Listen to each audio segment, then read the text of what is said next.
Earlier this week, the Paralives team shared lots of info on the game's world that I'm super excited to talk about, so let's just get straight into it. So this post was made back in January, but it only went public a few days ago. Paralives is going to feature an open world, which means no loading screens between lots. And they said we can expect anywhere from 50 to 70 lots in this world, which is very solid and it feels right in line with Sims 3. So the town is going to be divided up into 4 sections, and each section is going to have a very strong theme. Old Town is going to be a densely populated, European-inspired area with stone buildings and even an old castle. The industrial area is going to be a mix of abandoned and modernized buildings. They've also shown a bunch of inspiration images for these 2 areas, and all I gotta say is I'm super excited to see how this comes together. They also posted this image as a sample of the way that the world is gonna be laid out, and I really like how just being in the center of this area, you have access to 5 different buildings. For the most part, when you're playing The Sims, it feels like everything is built on a grid, and that kind of sucks some of the creativity out of it. But it looks like they're being super creative here, not only with the themes, but also with the layout, which is something that I really like. And the post says that one of their main goals with this is for the Old Town area to be very densely populated and highly walkable, and this layout definitely helps achieve that. So apparently this is the first house from the Old Town district, and I think they just knocked it out of the park. In this quote from the team, they say the first step is to always find resources. For the Old Town, we drew inspiration from Quebec's history and wanted to represent a fortified town that could have been a trading post during the 17th century. With this idea in mind, we wanted buildings with a strong structure that were well maintained, that could have belonged to merchants in the past, and now that look picturesque.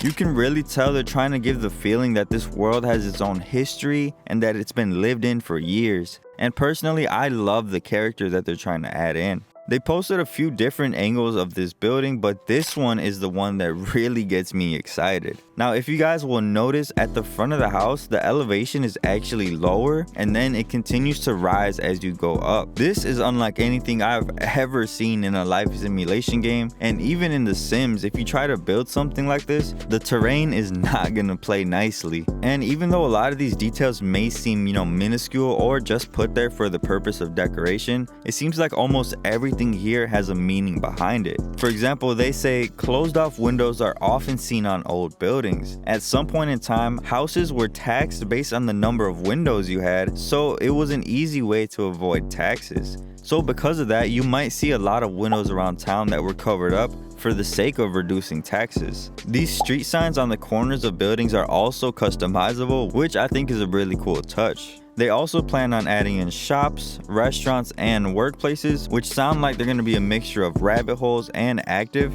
We've seen glimpses of this with the cafe in the gameplay trailer, but for the most part, we really don't know how these are going to work yet. Cars are another huge one, especially with the open world, and they go on to say that cars will not be in the game at launch, but they will be coming at some point in the future. But as mentioned earlier, if not the entire town, at least the Old Town section is supposed to be very walkable, so it shouldn't be much of an issue. And apparently we'll also have the ability to make our own worlds from scratch, which should be coming in an update after the game releases. Overall, I feel like this world is really shaping up to be great, and I just can't wait to play this game. Besides that, everything here looks extremely customizable, from Paramaker to build mode. And for those who haven't heard, Paralives will never have paid expansions. All the content that gets added to this game, even beyond early access, is going to be in the form of a free update. There is a lot more info about the open world and pretty much every other aspect of this game up on their Patreon. So if you want to become a member to support the devs and have your name in the game's credits, I'll have that link down in the description. Let me know what you guys think about this game and if you think this open world is going to be any good. Personally, I'm a huge fan of the open world in life simulation games, and I feel like it just does so much for the immersion and the gameplay. But that's it for me, you guys. Make sure to subscribe if you want to see more Paralives content, and I hope you all have a great day.